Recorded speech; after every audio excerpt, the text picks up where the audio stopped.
তো গাইস সকাল সকাল উঠিয়ে চা, তারপরে মুড়ি চিড়ে, বিস্কুট, চানা, তারপরে ম্যাগি এগুলো খেতে খেতে না একদম মানে বোর হয়ে গেছ। মানে এগুলো আর সকাল সকাল উঠে খাওয়ার মন না যায়। তোমার কাক কাক এগুলো মানে খায়া মানে অত একটা ভাল না লাগে, প্লিজ কমেন্ট করি কন।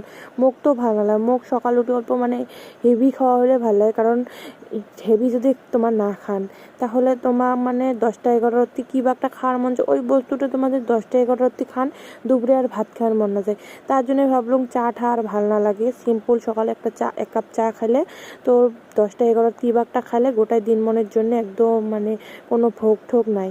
তার জন্য আমার আজই ভাবলাম সকাল উঠিয়ে ডালিয়া বানাবো।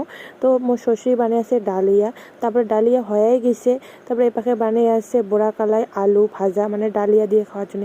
ডালিয়া কাই কাই খাওয়া ভাল পান কমেন্ট করি কন, মোক তো সেই ভালো লাগে, খিচড়ির মতন টেস্ট। আর যদি ভিডিওটা ভালো লাগে কমেন্ট করেন। Bye bye.